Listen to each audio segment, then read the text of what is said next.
interested sa coaching. Pero siyempre may Sunday po mo ay hangout. Mag-stay na lang dito. Kaya,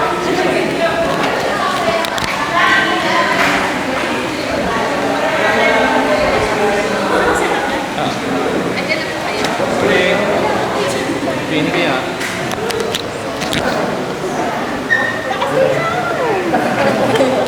So darating na election.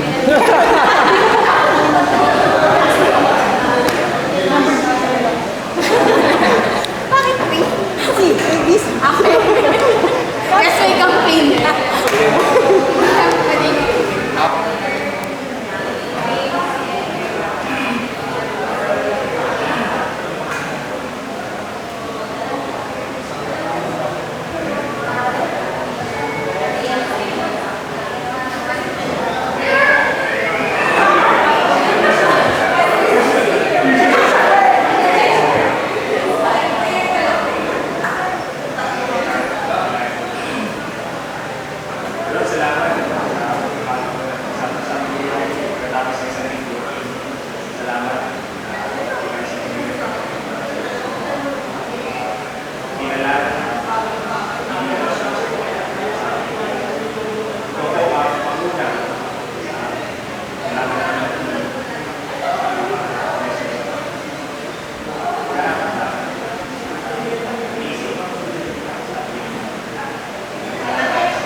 Lahat po ng mga nasa baba or nasa labas na nakakarinig ng aking boses ay inaanyayahan ko na sumama sa aking pagpupo at ihanda ang sarili para sa ating worship service. Pagpay na lang po.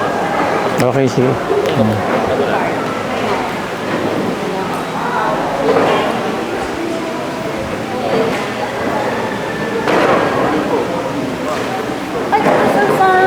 Ginagulat mo naman ako. Nice to see you po.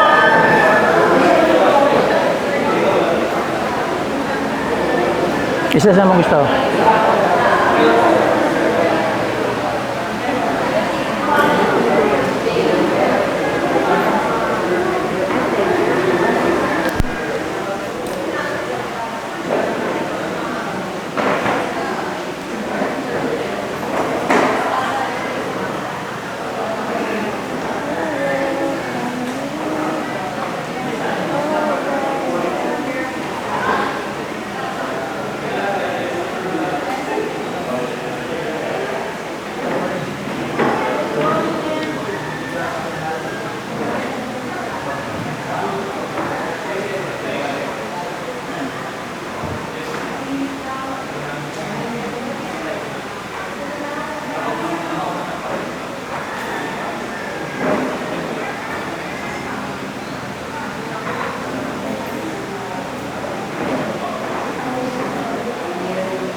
Yan, magandang umaga po sa ating lahat. Good morning, kamusta po tayo? Matapos ang linggo ito, nakakaloka. Good morning po. Sabihin po natin sa katabi natin, good morning. Good morning. Sige nga po, kumain nga po tayo, magkamayan po tayo, kamayan natin ang ating mga katabi, ang mga nasa kabilang dako ng City Ring.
Ayun nga po, nakakatuwa na pwede tayo magtipon-tipon ngayong linggo kahit na ano pa man ang nangyari nung nakaraan nating linggo. At pwede natin batiin ang bawat isa at batiin ang Panginoon sa umaga ito. Amen po ba?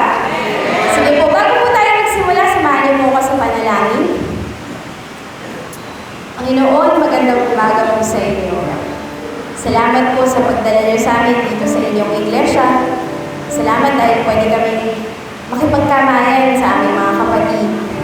Salamat dahil kita namin na sila ay nandito, na sila ay safe, at sila ay pwede magpuri sa inyo. Ganun na rin po kami, Panginoon.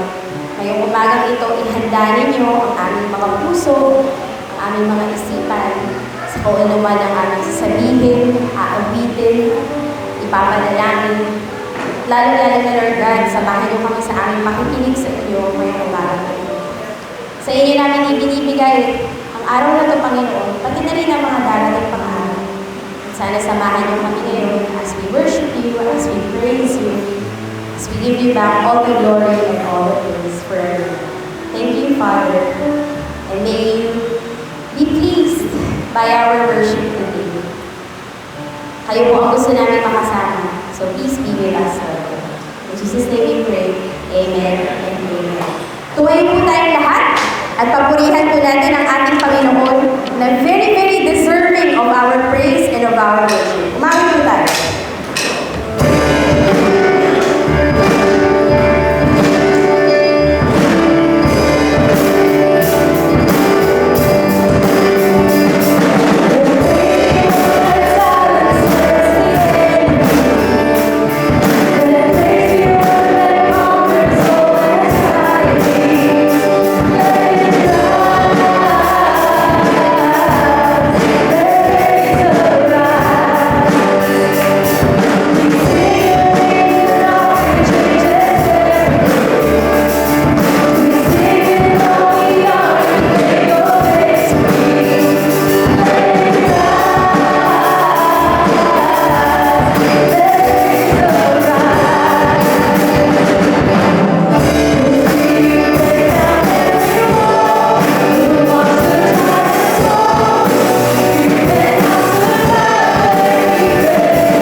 Wala siyang katulad. Amen po ba?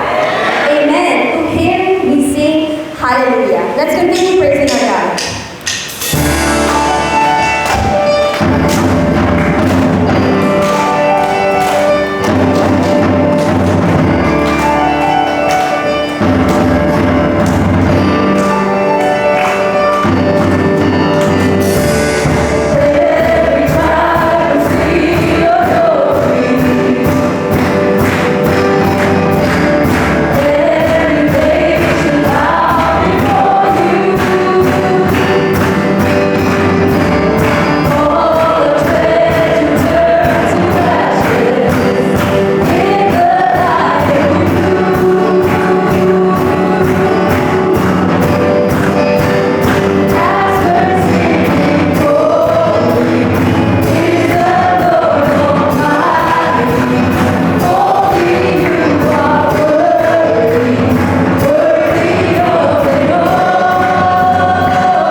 Sineselebrate po natin weekly at inaalala natin ang mga gawain ng ating mga misyonero.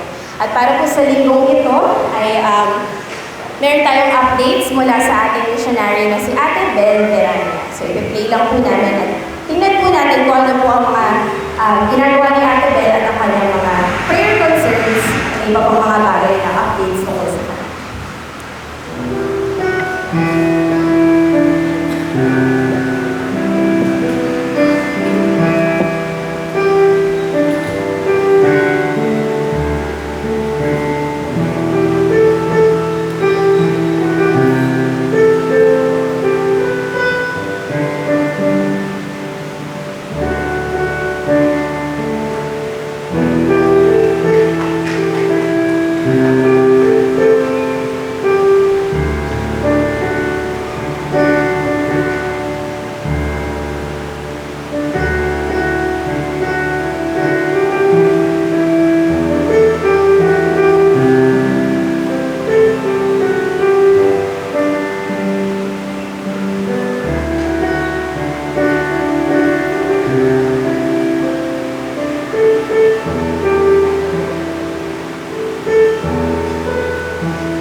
Nakakatuwa po na makita kung ano ang ginagawa ng Panginoon sa buhay ni Ate Bel.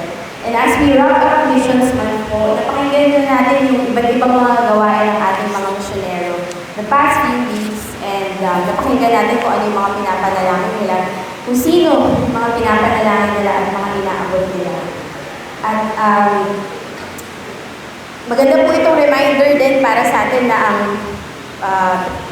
trabaho para sa Panginoon ay hindi natatapos at walang pinipili. At ganun po tayo po ay kasama sa gawain pong ito. So ngayon po, bago natin ipag-pray si Ate Bel, gusto ko pong mag-isipan natin kung ano po ang pwede natin gawin sa ating personal na mission field. Sino po yung mga tao na pwede natin abutin. So grab a partner po or form a very small group kung saan pwede natin i-share kung sino yung mga tao na gusto natin i-reach or mga tao na kasalukuyan ay i-reach natin. At ipanalangin po natin ang bawat isa na talagang maging mga effective tayong missionaries. sa mga field na dinadala tayo ng Panginoon. So gawin po natin ito at pagkatapos ay i-close in prayer.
tapos na po kayo mag-share at manalangin kasama isa't isa, pwede na po tayong bumalik po sa dating ayos po na ating pag-uusapan.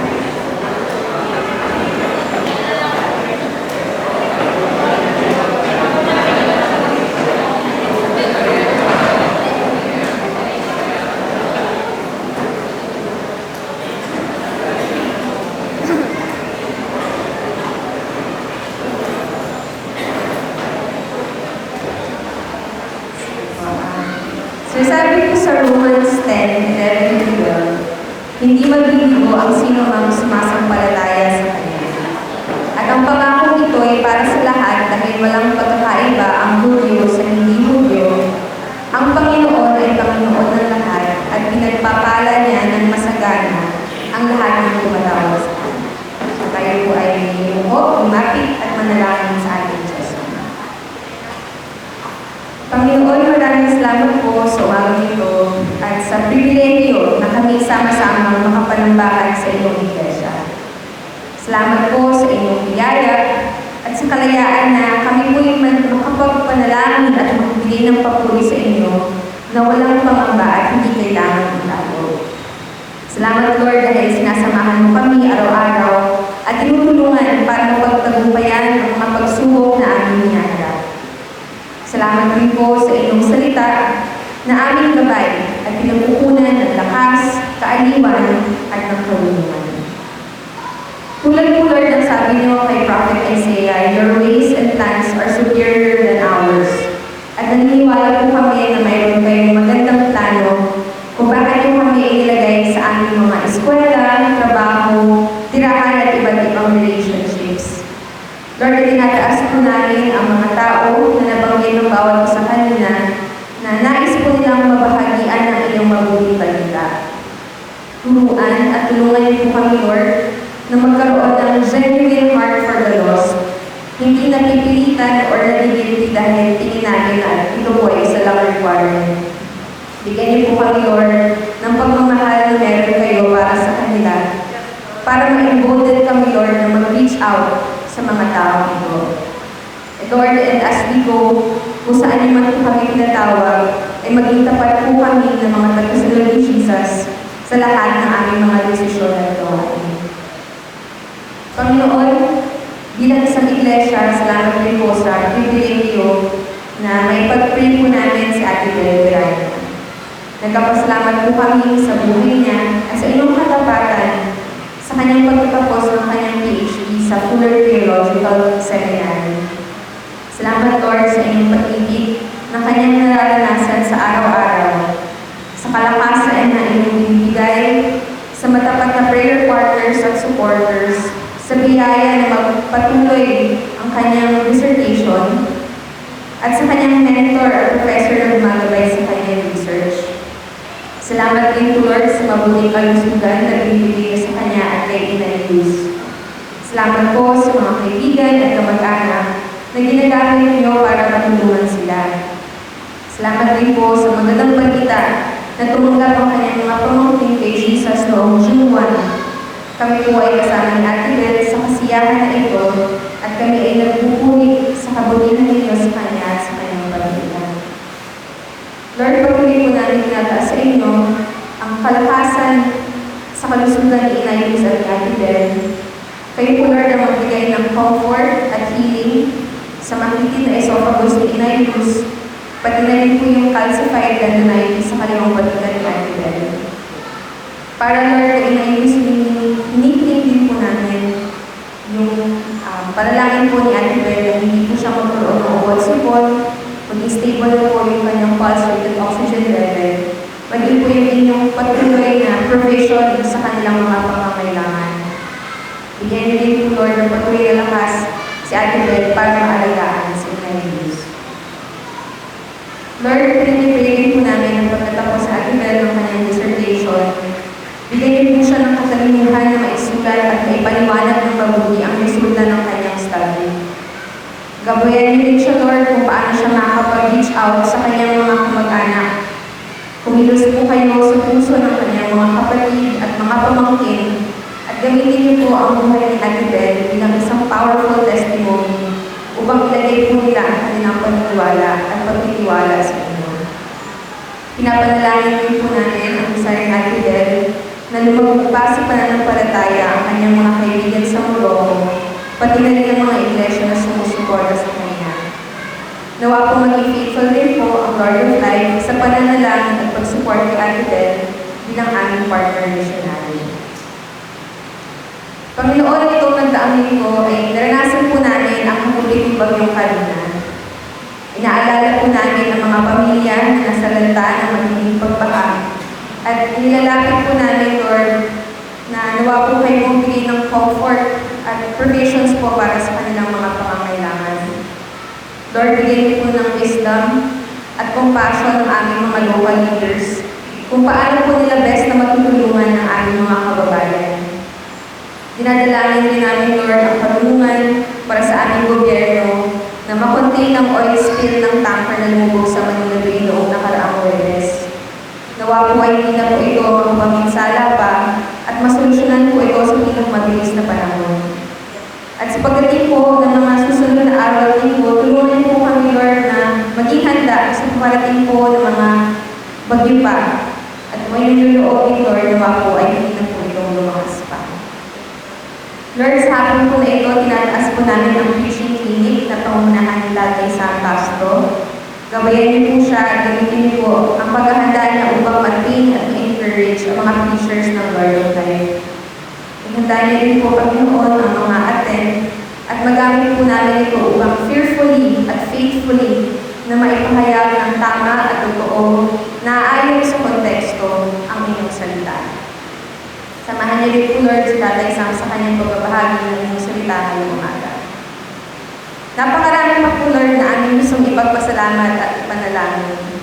Hindi man po namin sa lahat ng sabi ngayon ay alam po namin na bago pa man po namin ito sambitin na alam niyo na po kung ano po yung nasa ng aming puso. Salamat po muli, Panginoon, na kami ay nakakalapit at nakakatawag sa inyo gaya ng isang anak sa kanyang ama. Salamat po sa pangako na hindi mabibigo ang sumasampalataya sa inyo. Binabalik po namin, Lord, ang pinakamataas na papuri at pasasalamat sa inyo. And we pray all these things in the mighty name of Jesus. Amen.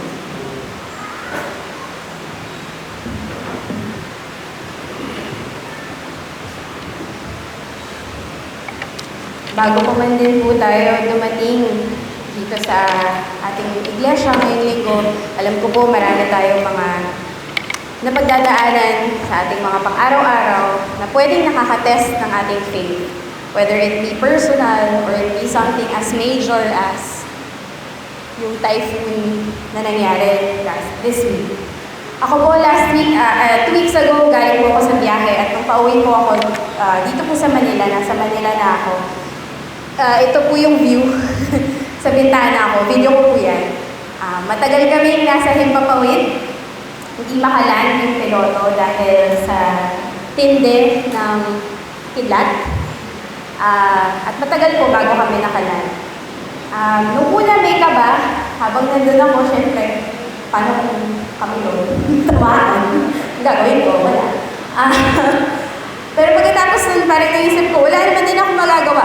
Kundi tumingin lang sa aking Panginoon at antayin at umasa na siya ang lalapag ng aeroplano safely. And in that time, yung worry ko turned into awe, turned into amazement. Nakatingin lang ako sa labas ng bintana. Aaliw ako na parang, wow, pwede pala itong ganito katinding. Ano ba siya? Ano ba ito? Totoo ano? Hindi ko alam. Hindi siya bagyo, ewan ko na siya. Pero it was a display of His majesty, of His greatness, of His awesomeness. And sometimes, pwede natin tingnan yung mga, yung power ni God in that way. Sometimes, mahirap yun gawin.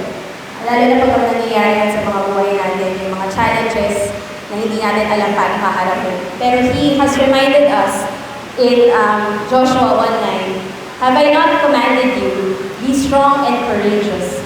Do not be frightened and do not be dismayed, for the Lord your God is with you wherever you go." Mabigat po, utos po siya. I have commanded you because I am with you.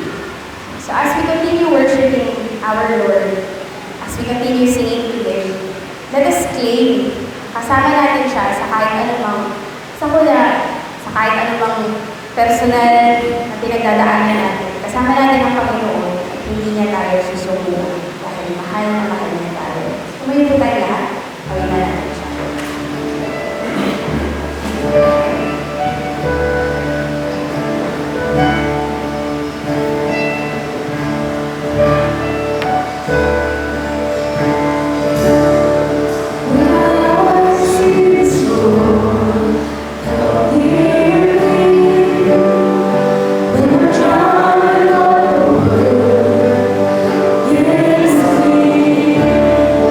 When the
so that we may hear you and you alone.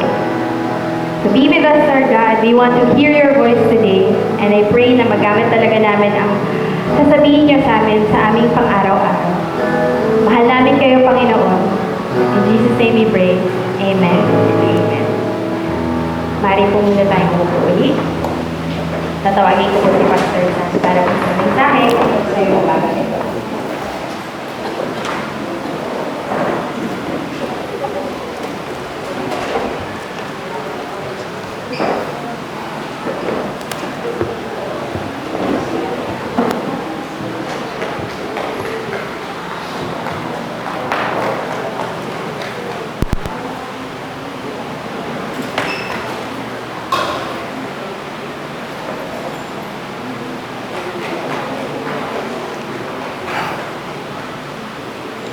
Lem?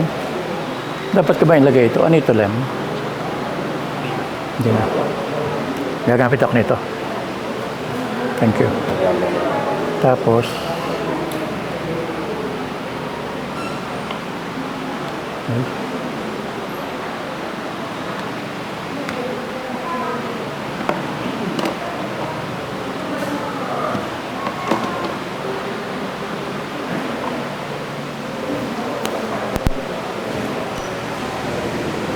magandang umaga po. Okay ba na? Magandang umaga po.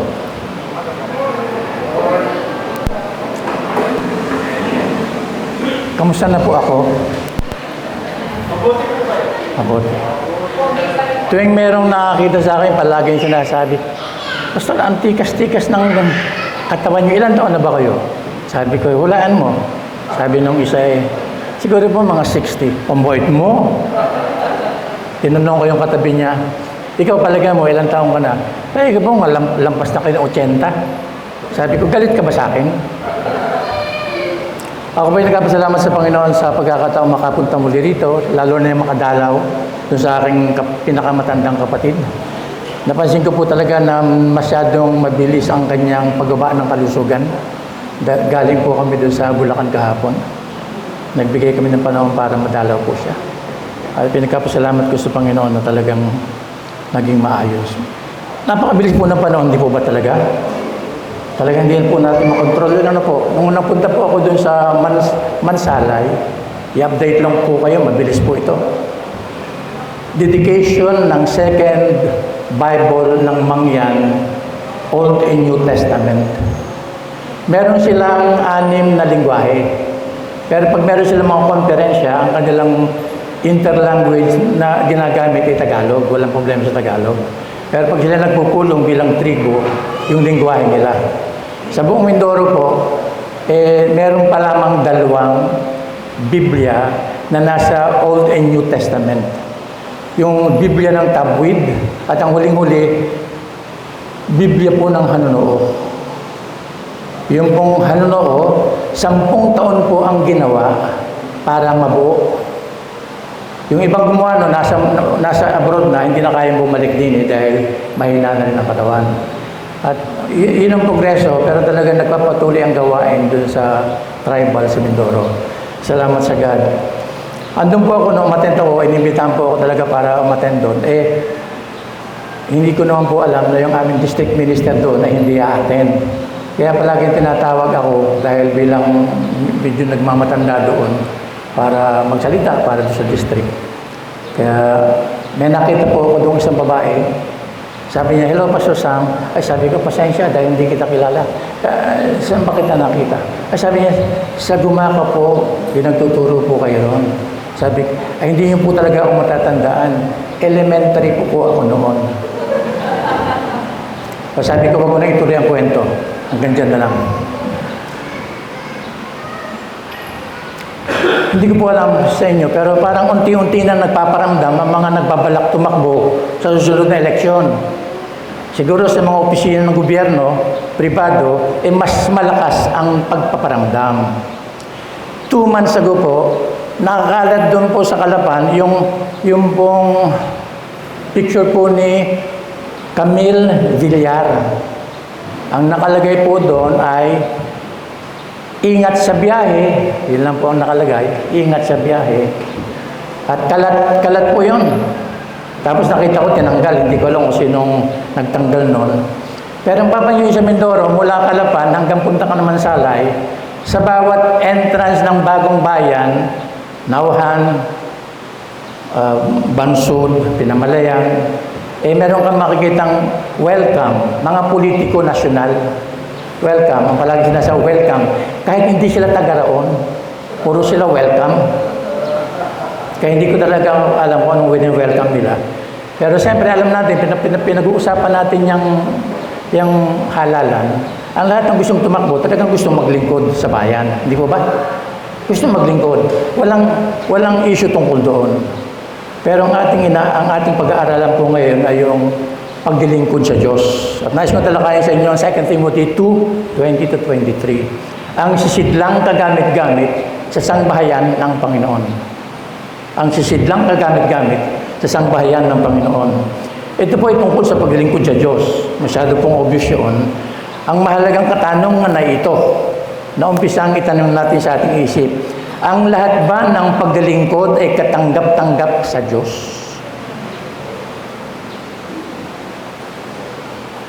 Lagyan natin sa lingwahe ng text. Ano ang sisidlang kagamit-gamit sa Diyos? Ang lahat ba ng paglilingkod ay katanggap-tanggap sa Diyos? Ano ang sisidlang kagamit-gamit sa Diyos? Walang sino sa atin dito ang hindi pwedeng kausapin ng Diyos sa ganitong talakayin. Dahil lahat tayo ay naglilingkod sa Diyos. Kung iniisip natin ay sila yung ginagamit ng Diyos, katanggap-tanggap, at kagamit-gamit, yung may pinag-aralan, hindi naman natin minamaliit yung kahalagahan ng pinag-aralan. Pero hindi yun po ang pinaka sasabihin nating basihan para maging katanggap-tanggap at kagamit-gamit sa Diyos. Sasabihin ng iba, yung matagal na sa pananampalataya, ay hindi mo rin po naman maikakaila na maganda na yung matagal ng pananampalataya ay marami na rin karanasan. Pero hindi rin po ito garantiya na sila ay kagamit-gamit at katanggap-tanggap. Kaya hindi naman nangahulugan pag matagal na tayo sa pananampalataya, okay na okay tayo. Yung iba siguro sasabihin yung magaling magsalita. Abay, siyempre, magaling magsalita. Dahil merong speaking gifts sa Biblia, mas marami. Ginagamit ng God yung mga nagsasalita at ginagamit. Okay din yun po. Pero yun din pa talaga ang katanggap-tanggap at kagamit-gamit, yung magaling magsalita. Yung merong malawak na karanasan. Yung karanasan, hindi natin pwedeng isang tabi. Talagang mahalaga yung karanasan. At marami tayong natututunan sa karanasan. Pero yan ba talaga ang hinihingi ng God sa atin? Yung may malawak na impluensya, lalo na. Para kung meron mga pag-uusapan, meron mga koneksyon, magiging malaking tulong ito sa paglilingkod, sa God. Yung bang merong katungkulan sa iglesia, ayun ba, pagkakataon na nila ito para maglingkod sa God, para maging kagamit-gamit at katanggap-tanggap. Sana po, pero hindi rin po ito Yung may popularidad, talagang kilala sila at madaling humatak ng mga tao dahil kilala sila. Yung may tsura, maganda, pogi. Gagamit-gamit din po ba yan? Nakakita na po ba kayo nag-post ng mga politiko na ang papangit ng itsura? Pagaganda po yun. Talagang pinapaganda ng gusto. May katangi-tanging kaloob o talento. Ay, siyempre, iba ng usapan yan. Kaloob na yan at saka talento, ay talagang magagamit yan ng God. Pero yung ba talaga? May magandang pamilyang pinagmulan. Maniwala po kayo sa akin, napakagandang punto nito. Pero alam din po natin na hindi naman lahat ng mayroong magandang pamilyang pinagmulan nagiging kagamit-gamit sa Diyos. Namamali po tayo kung yun ang iniisip natin. Tutulungan po tayo ng ating teksto at paksang pag-aaralan para masagot ang katanungang meron tayo. Muling ulitin ko para may stock po sa isip natin. Ang lahat ba ng naglilingkod ay katanggap-tanggap sa Diyos? Ano ang sisidlang kagamit-gamit? Tingnan niyo po, kaya niyo po mabasahin yan? Kaya niyo po ba? Kaya hindi ko nababasahin dito sa aking text. Pero tingnan po sinasabi. Babasahin po siya, sumunod po kayo matahimik. Magandang balita, Biblia. Sa isang maharlikang tahanan, hindi lahat ng kasangkapan ay mga ginto at pilak. Meron ding yari sa kahoy at lawad, ginagamit sa tanging pagkakataon. Ang mga kasangkapang ginto at pilak, ang yari sa kahoy at luwad ay ginagamit araw-araw. Ang sino mang lumalayo sa kasamaan ay mabibilang sa mga kasangkapang maringal, pinakikinabangan, nakatalaga sa kanyang Panginoon at laging handa sa anumang mabuting gawain. Kaya iwasan mo ang masamang hilig ng kabataan, sabi ni Pablo kay Timoteo.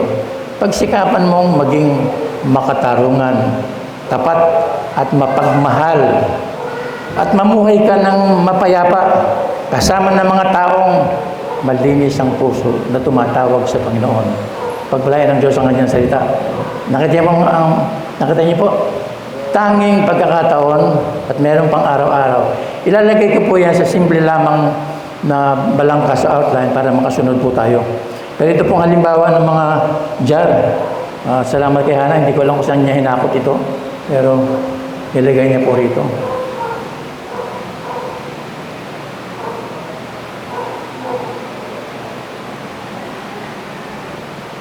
Ito po ang text. Hahatiin ko sa tatlong bahagi. Talatang 20, 21, 23. 20, ang paglalarawan. Sa isang malaking bahay, mahalikang bahay, merong, paglalarawan. Tingnan niyo po yung 21, pagpapaliwanag. Kung papansin niyo agad, mula dun sa paglalarawan, biglang pumasok ang ideya sa tao. Kaya pagdating ng 21, unang-unang salita pa lang, ang sino mang. Tao na yon, hindi nagamit. Tama, no? Kaya mula dun sa mga gamit sa 21, biglang pumasok yung ang sino mang lumalayo. Pagdating naman po dun sa 23, 22, 23, kaya iwasan. Ito naman po ang mangyayari para maisabuhay natin ang hinihingi ng Diyos doon. Okay po ba? Simple lamang po. Siguro po mamaya magkakaroon tayo ng kaunting kaalam paano ginagawa po ito. Pero yan po ang pinaka-apply natin. Ang paglalarawan, 20. Ang pagkapaliwanag, 21. Ang pagsasabuhay, 22, 23. Handa na po kayo? Alam niyo po ba? Ayun, salamat. Alam niyo po ba, ang paglilingkod sa Diyos ay inaasahan sa bawat mananampalataya. Napanggan niyo po ba ako? Bawat mananampalataya. At meron po tayong basihan para sabihin ito. Ang pinili ko po ay 4 lamang. Pero matitibay na basihan. Alam ko marami pang dahilan para sabihin na ang paglilingkod sa Diyos ay inaasahan sa bawat mananampalataya. Una, dahil ang bawat isa ay bahagi ng iisang katawan. Walang bahagi ng katawan na hindi mahalaga. Ang bawat bahagi ng katawan ay mahalaga. Yan po nakalagay sa 1 Corinthians 12, 12 to 13. Ang bawat isa sa atin ay bahagi ng isang katawan. Itong unang dahilan kung bakit inaasahan sa bawat mananampalataya ang maglingkod sa Diyos. Ito po sinasabi, sapagkat si Kristo ay tulad ng isang katawan na may maraming bahagi, bagamat binubuo ng iba't ibang bahagi, iisa pa rin ng katawan. Tayong lahat ay binautismuhan sa isang espiritu upang maging isang katawan. Tayong lahat ay pinainom sa isang espiritu. Nais ko lang po tawagin ng pansin mula sa talatang ngayon, yung salitang maraming bahagi, iba't ibang bahagi, binubuo ng isang katawan. Nakita niyo po ba? Hindi ko ginuhitan. Maraming bahagi, iba't ibang bahagi, at iisa pa ring katawan. Yan po ang dahilan kung ba't sinasabi natin. Ngayon po, dito ang katawang tinutukoy po ay lokal na iglesia. Dahil sumusulat siya sa Corinto, lokal po ito. Alam po natin na mayroong universal o yung hindi nakikita ang iglesia, pero ito po ay lokal. Iglesia sa Corinto. Gaya po ng Lord of Life, ito po ay iglesia lokal. Pumasok tayo sa katawang ito nung tayo ay mabautismuhan. Ipinahayag natin ang ating pakikipagkaisa kay Kristo at ipinahayag natin yun sa magitan ng bautismo, kaya pumasok tayo sa nakikitang lokal na iglesia. Binautismuhan sa isang espiritu upang maging iisang katawan. Ikaw at ako at ang bawat isa sa atin ay bahagi ng katawang ito. Walang maiisip pera kung talagang tumanggap tayo sa Panginoon. Bahagi ka ng katawang ito. Ang pangalawa, kung ba sinasabi natin ang paglilingkod sa Diyos ay inaasahan sa bawat mananampalataya, ito po, 1 Corinthians 12, 4 and 7. Dahil ang bawat isa ay may kaloob ng Espiritu. Para saan ang kaloob kung hindi tayo maglilingkod? Ang bawat isa ay may kaloob na sa Espiritu. Okay, simpleng kahulugan lamang palagi pinukot ko ito. Pag binabanggit ko yung kaloob ng Espiritu, kay Tudor F. Ang kanyang simpleng kahulugan ng spiritual gift ay God-given ability for service. Ang abilidad na ibinigay ng Diyos para maglingkod, spiritual gift. Ang bawat isa sa atin meron po. Alam niyo po, pag meron nagsabing wala ka, matindi po ang implikasyon nun. Mananampalataya ka pero hindi ka naniniwala na merong kaloob. Matindi ang implikasyon. Iba't iba ang kaloob, ngunit isa lamang ang Espiritu nagkakaloob ng mga ito. Tingnan niyo po kung bakit sabi ko napakahalaga. Ang bawat isa ay binigyan ng kaloob na naghahayag na sumasa kanya ang Espiritu para sa kabubuti ng lahat. Ang spiritual gift ay naghahayag na sumasa kanya ang Espiritu. Okay po ba?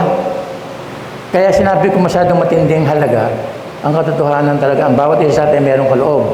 Tingnan niyo po, naghahayag na sumasa kanya ang Espiritu.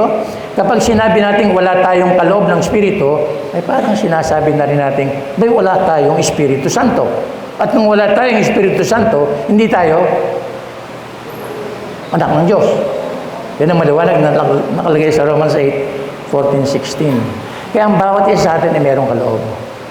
Malaki ang pagkakamali pag sinabing mananampalataya ka, pero hindi ka nakatanggap ng Espiritu. Kaya parang sinasabi mo rin, kaparehong kapareho, hindi ako anak ng Diyos. Tingnan po sinasabi sa Romans 12:4-8. Ang katawan ay binubuo ng maraming bahagi, hindi pare-pareho ang gawain ng bawat isa.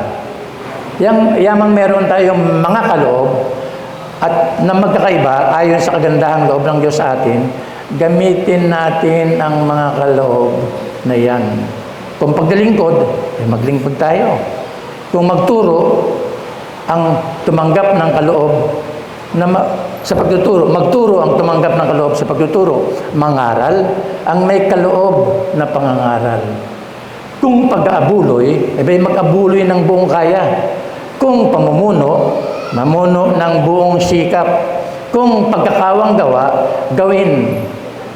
Kung pagkakawang gawa, gawin ito ng merong buong galak. Napansin po ba yan? Yan ang mga kaloob na ibinigay sa atin ng Panginoon na pwede natin gamitin para sa lalaki, kabubuti ng kanyang iglesia. Pangatlong dahilan. Ano yung unang dahilan? Bahagi tayo ng isang katawan. Pangalawang dahilan, tayong bawat isa sa atin na mayroong kaloob. Pangatlong dahilan, alam niyo ba na ang bawat isa sa atin na magbibigay ng sulit sa Diyos? Kasi sinasabi, saan nakabata yung pagsusulit na yun? Tingnan po ang talata, 2 Corinthians 5:10. Magbibigay sulit ang bawat isa. Bakit tayo magbibigay ng sulit? Sapagkat ang bawat isa ay haharap sa hukuman ni Kristo upang tumanggap ng kaukulang ganti sa kanyang ginawa. Mabuti man o masama, nang siya'y nabubuhay pa sa daigdig na ito. Hukuman ni Kristo. Huwag natin kakalimutan ng mga kapatid ang Romans 8:1. Wala nang anumang hatol kay Kristo. Ito'y hukuman upang tumanggap ng kaukulang ganti sa kanyang ginawa. Hindi ito issue ng kaparusahan o para sa kapamakan. Ito'y issue tungkol sa gantimpala. Sapagkat ang bawat isa ay haharap sa hukuman ni Kristo upang tumanggap ng kaukulang ganti sa kanyang ginawa. Mabuti man o masama, habang siya ay nabubuhay pa sa daigdig na ito. Yun po ang dahilan. At sinasabi po sa Hebrews 4:13, walang makapagtatago sa Diyos, lahat ay hayag at lantad sa kanyang paningin at sa kanya tayo magsusulit.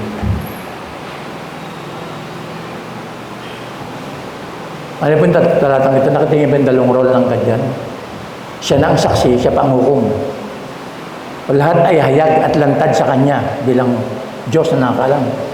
Saksi siya sa lahat ng ginawa natin. Ang malungkot no, pero talagang totoo yun, sa Kanya din tayo haharap. Ano pang tatakbuhan natin? Siya na ang saksi, siya pa ang hukom. Tayo sa Kanya magsusulit. Yun po ang pangalawang dahilan. Ang paglilingkod sa Diyos ay inaasahan sa bawat isa dahil sa apat na dahilang ito. Dahil siya ang Panginoon. At tayo bilang alipin ay inaasang maglingkod sa Kanya. Tama po ba? Kaya bawat isa kung kinikilala natin siyang Panginoon, meron siyang inaasahan sa atin na tumatawag sa Kanya at kumikilala sa Kanya na Panginoon. Itong di lang di tayo makakaiwas. Ang sinasabi ni Jesus sa Luke 6:46, tinatawag ninyo akong Panginoon, Panginoon. Ngunit hindi naman ninyo ginagawa ang aking sinasabi sa inyo. Inaasahan ito ni Jesus bilang Panginoon. At inaasahan ito ni Jesus sa lahat ng kumikilala sa Kanya bilang Panginoon. Sa akin palagay po, bagamat marami pang dahilan na pwedeng sabihin kung bakit ang bawat isa ay kinaasahan ng Diyos na maglingkod, ang apat na ito ay matitibay na pruweba, sandigan, na tayo ay dapat maglingkod sa Kanya. Dito na po yung apat. Ang bawat isa ay inaasahang maglingkod dahil tayo ay bahagi ng isang katawan. Ang bawat isa ay inaasahang maglingkod dahil tayo po ay may kaloob na espiritu. Ang bawat isa ay inaasahang maglingkod dahil tayo ay magbibigay sulit sa Diyos.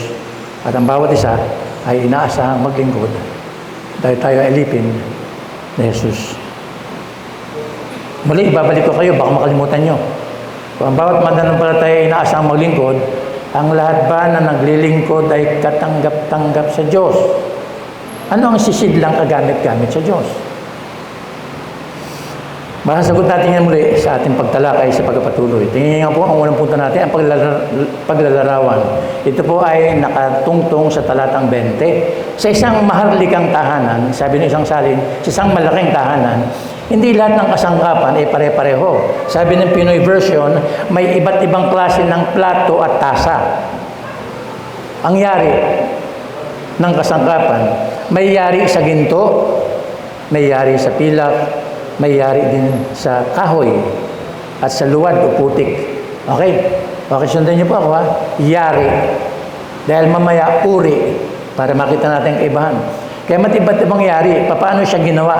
Ano yung materyales noong kasangkapang yun? May ginto, may pilak, may kahoy, may putik. Iba't ibang yari. Pero iba't iba din ang uri ng gamit. Yung uri ng kasangkapan, may ginagamit sa mga tanging pagkakataon, yung sinasabi ng talata, at mayroong ginagamit sa pang-araw-araw. Okay po ba? Maganda, no? Agad kasi natin iisipin, nasaan ako rito? At ano ang dapat kong maging role sa mga gamit na ito? Kaya ibang uri, iba ang yari. Ganon din tayo sa bahay. Kapag ordinaryong araw, yung pang-araw-araw na gamit ang ginagamit natin. Tama po ba? Yung mga pinggan. Yung mga pinggang kinikilo sa supermarket. Nakarating na po, kasi sa Palapan Post, kinikilo na po yung yung pinggan, yung kutsara, yung platito. Kilo-kilo na po. Ano? Alam nyo, iniisip ko siya hinaharap siguro, pati yung pamasahe, per kilo na rin. Meron pong mama, sumakay po ng tricycle. Ang sabi niyang mama Manong, magkano po ang special trip? Ay sabi niya, 70 po ang special trip. Pero kung kasing laki niyo po, per kilo na po kayo. Per kilo daw. Siguro, ini-imagine ko, dahil sa sagot na yon, siguro sa hinaharap yung tricycle, pag upo mo, merong nakalagay doon. Alam agad yung timbang mo. Equivalent agad kung magkano. Darating po tayo dyan. Pero ganun po nangyari. Kapag may special na okasyon, yung magagandang klase ng gamit, yung babasaging pinggan, baso, kutsarang ginto, tinidor, tama no? Yan ang paglalarawan. Iba't ibang yari, iba't ibang uri. Okay? May pang-ordinaryong gamit, may natatangi gamit sa okasyon.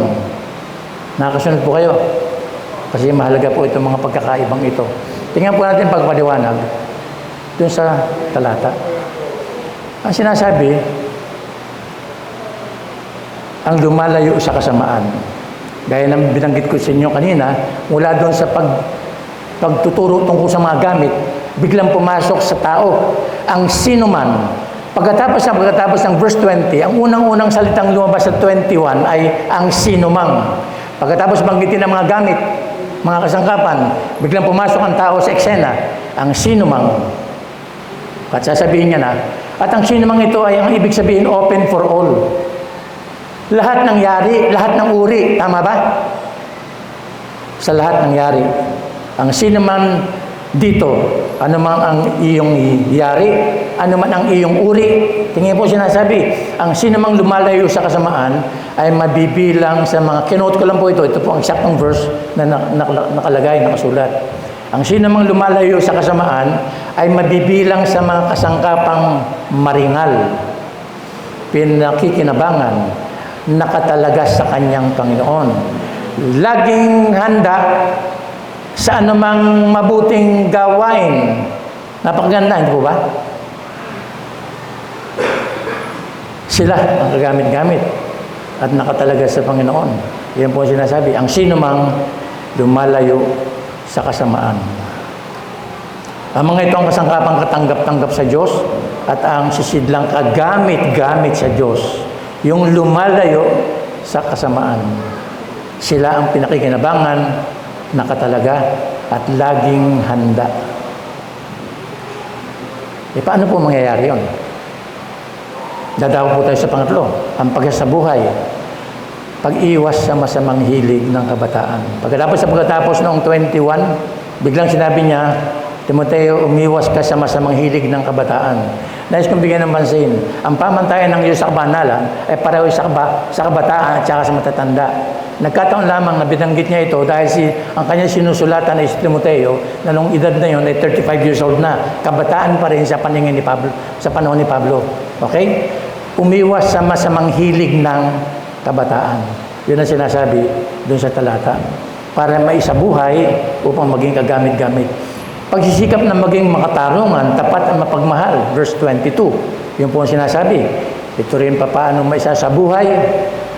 Yung pagiging kagamit-gamit at katanggap-tanggap. Pagsisikap. Yung unang pag-iwas, pangalawa, pagsisikap na maging makatarungan, tapat at mapagmahal. Yung mga kapatid ko minsan, yung gusto nilang maging madali lamang ang maging alagad ng Panginoon, ayaw yung salitang yan, yung pagsisikap. Pagsisikap. Pero mayroong pagsisikap sa ating pagkapatuloy sa pagsunod sa Panginoon. Ang susunod, pag-iwas, pagsikap, pamumuhay ng mapayapa, kasama ng mga taong may malilinis na puso. Kung napapansin niyo po ang batayan natin, 21a, 21b, 21c. Lahat po ay makikita natin sa talatang yun. Pagsasabuhay, pamumuhay ng mapayapa, kasama ng mga taong may malinis sa puso sa harapan ng Diyos. Ito ang pinakapunto. Ang sisidlang kagamit-gamit sa Diyos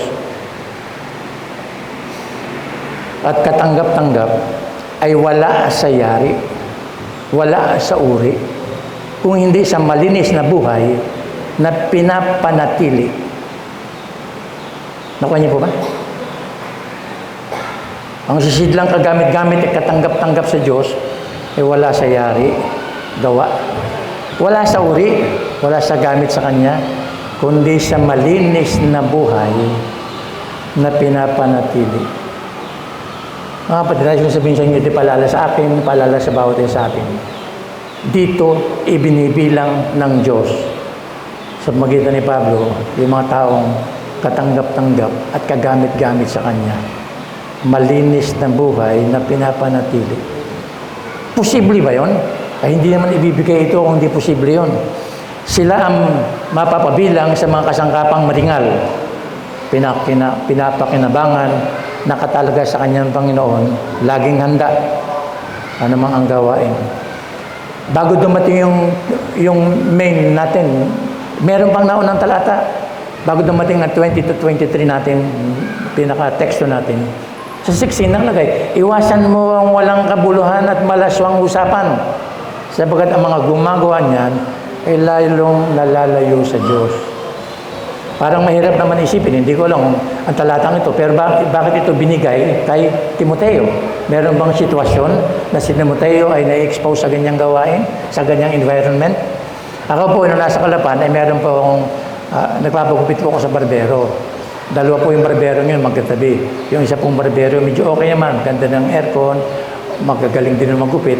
Ang problema lang doon sa barberong yun, yung andun ako, ang pinag-uusapan ay lahat puro malalaswang kwento. Nagpapalitan sila ng malalasang kwento. Sabi ko, hindi na ako papasok dito. Sa kanila, okay lang, di ba, no? Entertaining sa kanila yon. Pero sa atin, iwasan natin ang walang kabuluhang malalaswa. Sa akin palagi, kahit napakikinig. Sapagkat ang gumagawa niyan ay lalong nalalayo sa Diyos. Siguro, hindi lang malalaswang kwento, malalaswang panoorin. Iiwasan din. Pagdating sa 19, wala pa rin sa text natin po yan, no? 20 tayo, ang text natin, 20 hanggang 23. Ang bawat tumatawag sa pangalan ng Panginoon ay dapat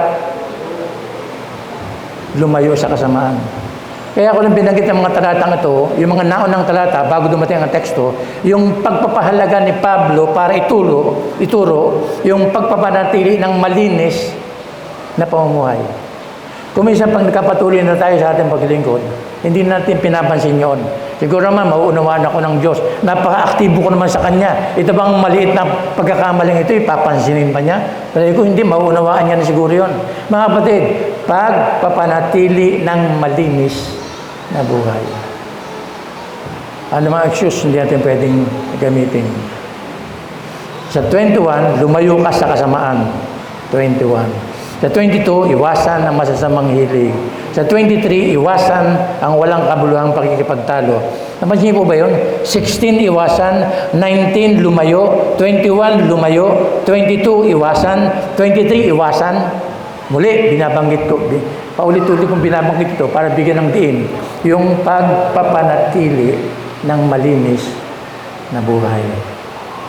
Ang sisidlang kagamit-gamit at katanggap-tanggap sa Diyos, wala sa yari o gawa, wala sa uri o gamit, kundi sa malinis na buhay na pinapanatili. Ito po ang salita ng Diyos sa atin. Ang tanong ngayon, paano natin mapapanatiling malinis ang ating buhay upang maging kagamit-gamit at katanggap-tanggap sa Diyos? 2 times. Sinasabi ko po sa preacher yung pag mayroong malaki, pag mayroong mahalaga sa inyong palagay, ulitin nyo. Kaya inuutosan ko yung sarili ko po. Paano natin mapapanatiling malinis ang ating buhay upang maging kagamit-gamit at katanggap-tanggap sa Diyos? Bantayan natin ang kasalanan nagmumula sa isip, salita at sa gawa. Alam naman po natin, tubuan, ha? Binigyan tayo ng Espiritu Santo para mag-convict sa atin kung talagang masama na ang nangyayari, kung nagiging kampante tayo. Pero bantayan natin ang kasalanan nagmumula sa isip at ang daling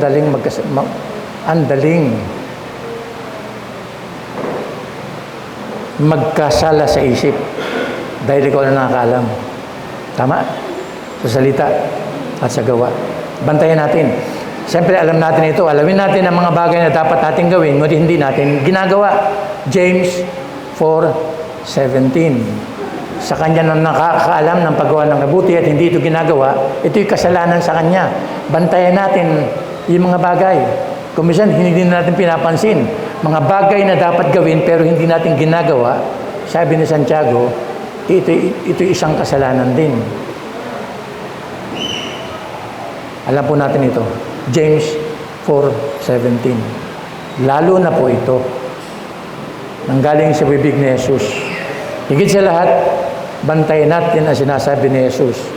Hindi ba ninyo nalalaman na anumang pumapasok sa bibig ay tumutuloy sa tiyan at idinudumi? Ngunit ang lumalabas sa bibig ay nanggagaling sa puso at ito ang nagpaparumi sa tao. Ang nanggagaling sa bibig, ang nagpaparumi sa tao. Sa puso nanggagaling ang masamang isipan, pagpatay, pangangalunya, pakikiapid, pagnanakaw, pagsaksi sa kasinungalingan, paninirang puri. Ang mga ito ay nagpaparumi sa tao. Matthew 15:17-19. Napansin po ba yun? Parang ang bigat, ano? Ang kasalanan na hindi pumapasok, kundi lumalabas.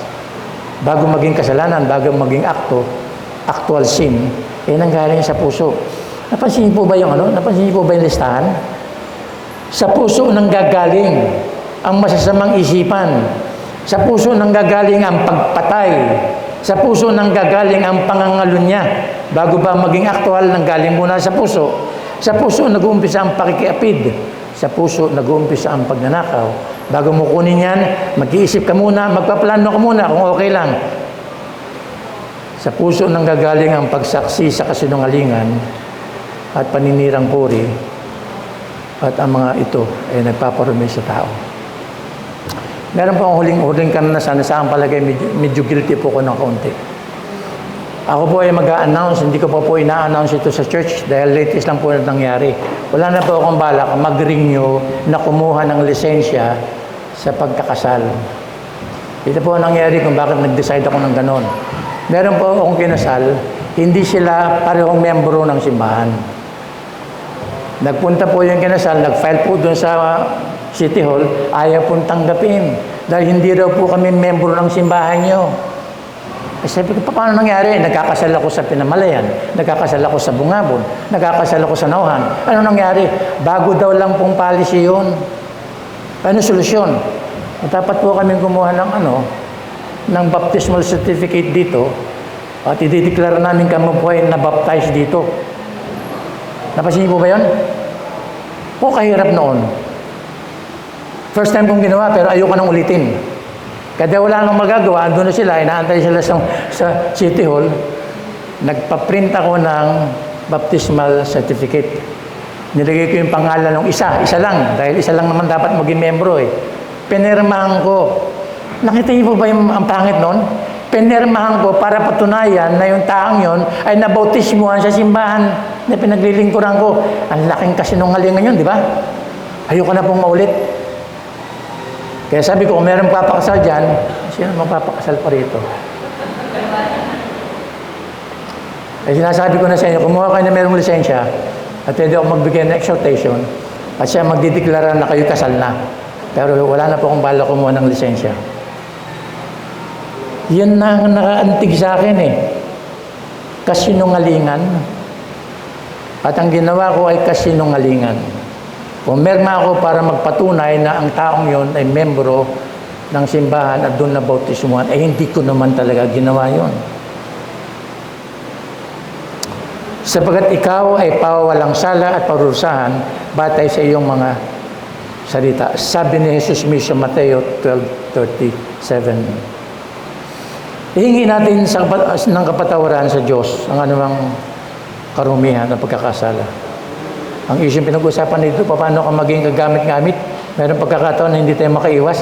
Ihingi natin ang tawad sa Panginoon upang maglinis ng ating lahat ng kalikuan. Mga kapatid, muli ano sasabihin ko sa inyo? Ayoko palaging pinapalampas pag kinukot ko ang 1 John 1:9. Anong garantiya na ikaw pinapatawad ng Diyos? Ang garantiya ay walang kinalaman sa ipinahayag mo ang iyong kasalanan. Wala doon.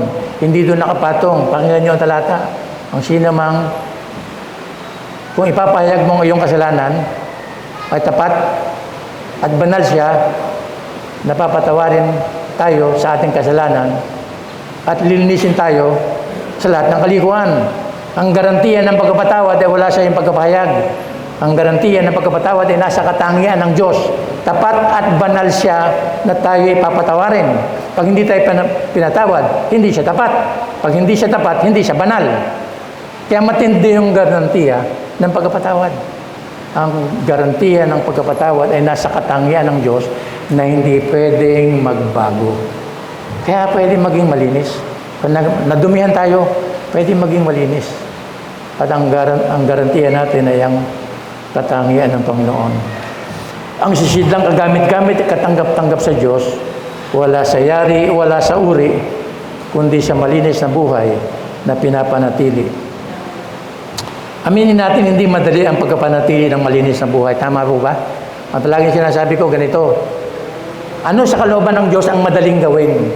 Wala pa akong alam. Lahat mahirap. Tama po ba ako? Madali bang unahin mo muna siya at ang kanyang kaharian? Madali po ba yun? Nadadalian po ba kayo doon? Madali po ba yung hindi ka makapaglilingkod sa dalawang Diyos? Madali po ba yung magpakabanal kayo sapagat ang inyong Ama sa langit ay banal? Madali po yon. Madali po bang mag-impok ng kayamanan sa langit, huwag sa lupa? Madali po bang ibigin mo ang iyong kaaway at idalangin siya? Kahit hindi na siya nagbabayad ng utang, ay, wala pala yun. Kala ko. Madali po ba yun? Dalhin ang buong ikapo sa templo. Madali po ba yung umayo at gawing disipulo ang mga bansa? Alin niyo po, mahirap ano? Ngayon talaga naranasan ba ng hirap ng pagdisipulo? Nung nag-focus kami sa gawain ito, pagdisipulo, malaking sakripisyo sa amin mag-asawa, malaking sakripisyo sa mga taong seryoso na gawin ito. Talagang nakikita ko ang sakripisyo nila. Hindi ko talaga pwedeng matawaran yung kanilang sakripisyo. Hindi madaling humayo upang gumawa ng pagdisipulo. Hindi po ba? Talagang hindi madali. Hindi madali na kapag kayo ay maging tulad ng bata, magpakumbaba, tataas niya kayo. Hindi madali na magalit kayo, pero huwag kayong magkasala. Na meron sa Facebook, dalawang mag-asawa nakaupo. Nakita niyo po ba yun? Maitim na ang mata. 3 araw hindi nag-uusap dahil hindi pa sila na ang pinanghawakan nilang talata, huwag kayo matulog hanggat hindi kayo 3 araw na nakaupo ay nagtitingin na lamang ganyan, oh.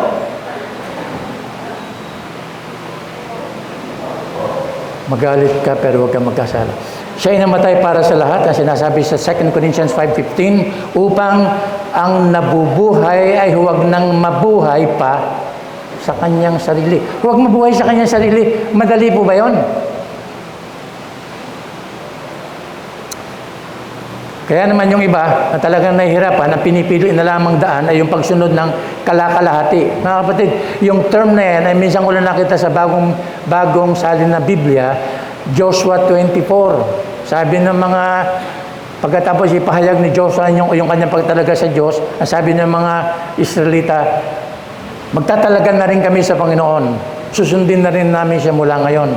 Kaya sabi ni Jesus, sabi ni Joshua sa kanila, hindi po pwede. Hindi po pwede sa Diyos ang kalakalahating pagsunod. Alam niyo pagkatapos ng tratang yon, itinapon nila ang kanilang mga Diyos-Diyosan. Susunod sila pero napakaraming Diyos-Diyosan. Yung term na yan, kalakalahating pagsunod, ay makikita nyo sa Joshua 24. At sa akin palagay, maraming mga anak ng Diyos na talaga natutuksong sumunod ng kalakalahati. Hindi buo.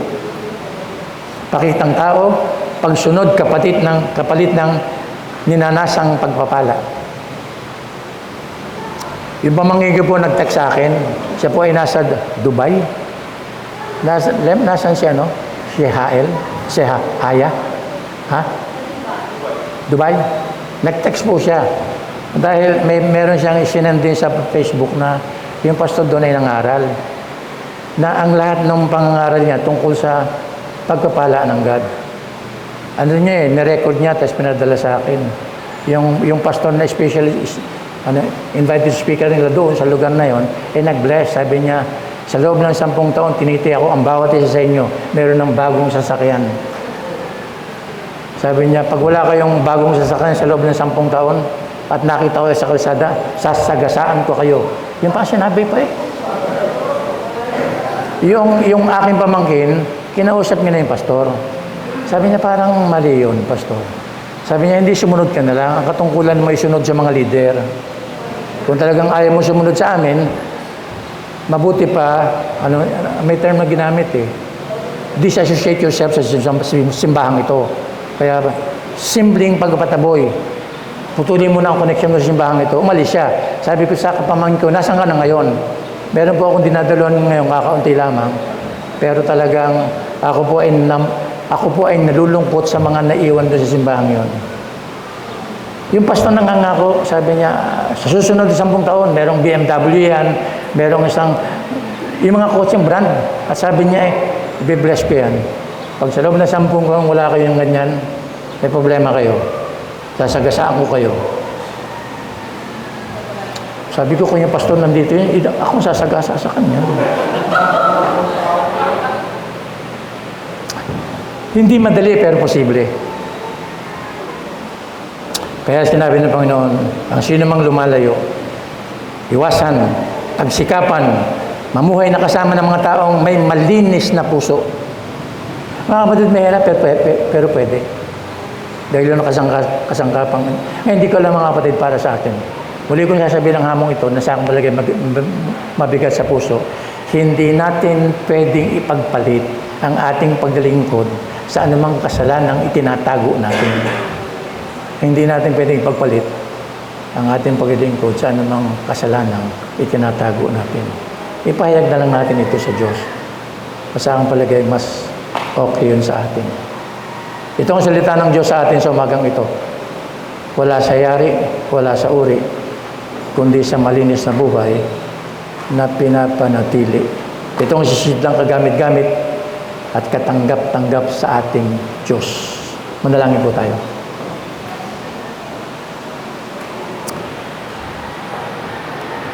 Kung kinakailangan po namin ng palaalang ito, at nagpapasalamat kami, Panginoon, dahil alam po namin, Ama, alam mo ang buhay ng bawat isa sa amin. Walang anumang detalye na hindi mo alam.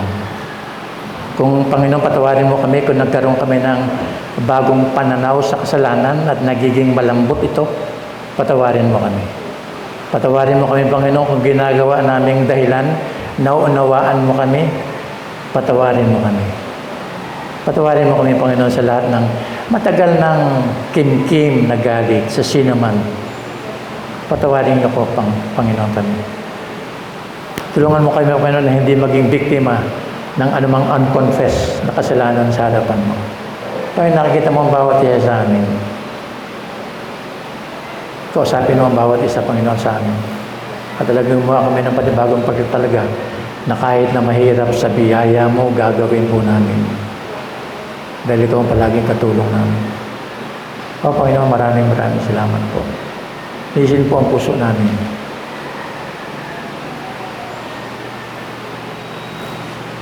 Hinihiling po namin ang lahat ng ito sa dakilang pangalan ng ating Panginoong Jesus. Amen.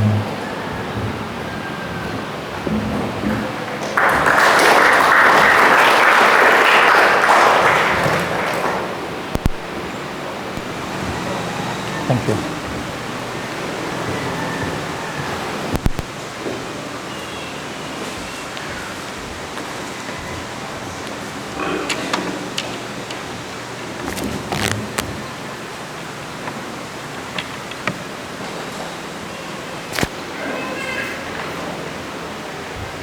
Maraming salamat, Pastor Sam.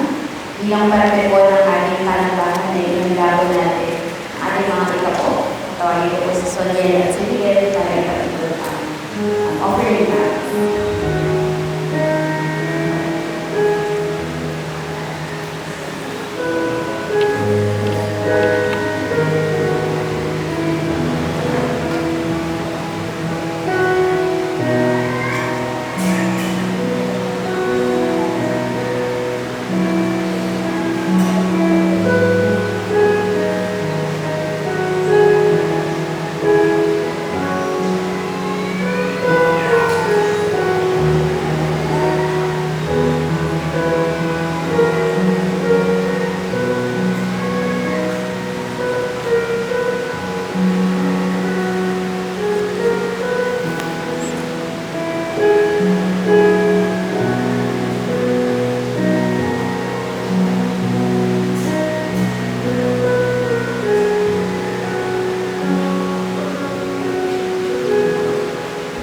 Pwede mo na rin lahat.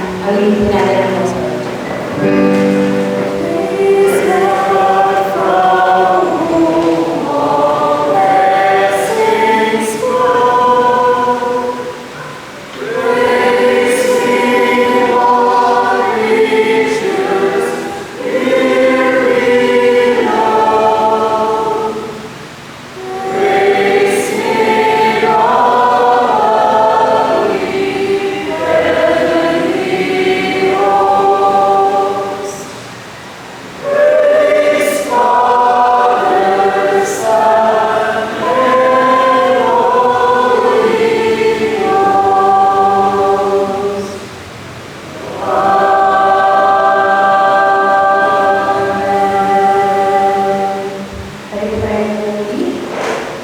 Meron lang po tayo ng mga anunsyo para sa araw na ito.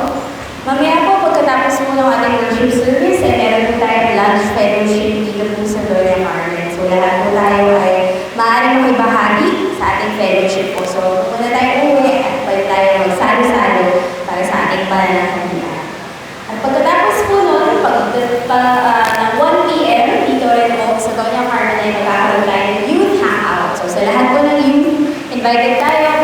ating film showing, games, and worship. Para naman po sa hindi youth, meron po preaching clinic pagkatapos rin po ng ating fellowship. So at 1 p.m. sa baba naman po, magkakaroon po tayo ng refresher with Pastor Sam Castro from 1 to 5 p.m. At open po ito sa mga interesado, male or female na members. This coming Wednesday po, patuloy ang ating prayer meeting ng 7 o'clock. In person na po ulit natin ito gagawin. At ang ating facilitator po ay si Tita Oxy Serena. At pagdating naman po ng August, first Sunday natin, 9:30 a.m. ang ating worship service. Ang ating worship leader ay si Jason Ryan. Ang ating preacher po ay si Tito Raph at dinala sa Luke 16, 10-13, tithing, we are all stewards. So, kita-kita po muli tayo next week. This week po, may ilang mga birthdays tayo sa celebrate. Ngayong araw na ito po ay birthday ni Daniel Caballero. At sa July 31 naman po ay birthday ni Dal. Wala si Dal. So, message na lang natin siya. At sa August 2 naman po ay birthday ni Tita Leoy. Sige po, ulitan po natin.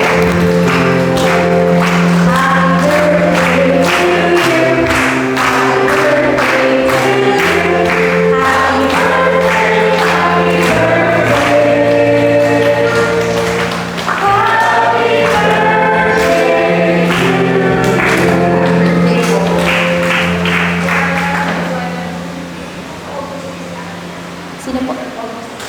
August 6 din po pala ay birthday ni Tita Isa. So, hindi natin siya makakasama next week. Kaya ngayon po natin siya papatigyan. Happy birthday, Tita Isa. Ayan po, meron po tayong mga ilang bisita. Riel, baka pwede mo ipakilala. Second time na ng dad. Ayun, welcome po. Ayan po, at natutuwa rin po tayo makasama ang ating mga kaibigan po nasa likod na sila po yung mga sumilong dito nung bagyo nung Wednesday. At natutuwa po tayo nakasama natin sila ngayon. Mamaya na po, natapos po na ating worship service ay pwede po tayo magbatian, magkakayan at kilalanin ang bawat isa. Tawagin ko po si Kuya Len para sa ating benediction.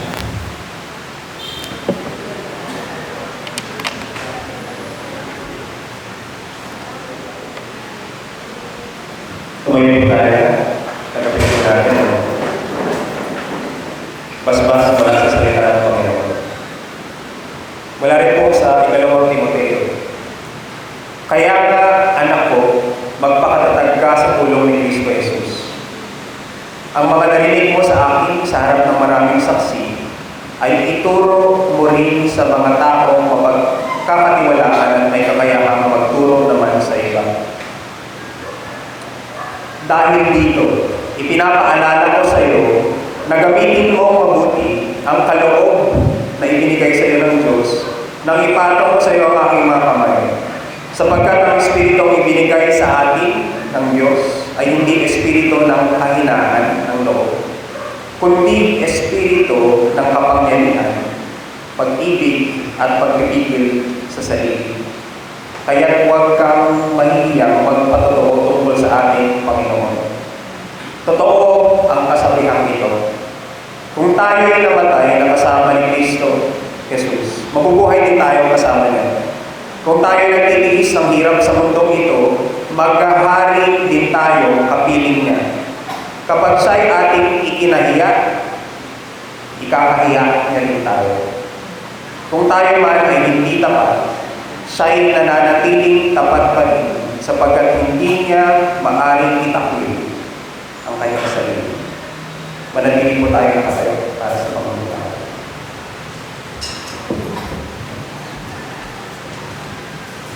Hindi po mahirap, ay hindi po madali. Ang hirap po, maging kagamit-gamit at kalugod-lugod para sa ating Panginoon. Pero sisikapin po natin na gawin yun.